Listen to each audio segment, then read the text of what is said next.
Hey guys, for this tutorial, I'm going to show you how to make CV or curriculum vitae for Job in Canva.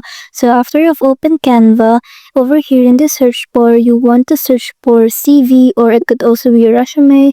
And after you've searched for that, you want to scroll down and you will see various of options or templates that you can select from. And once you've selected a template, just click on it and then click on customize this template.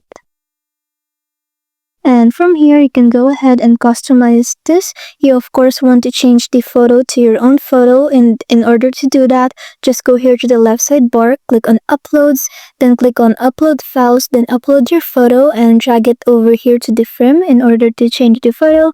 And of course, you put your own name, your own job description, as well as the other informations. And if there's anything in the content of the template that you want to remove, like for example, you don't want your references, you can always remove that. And if you want, you can also change it to a different one.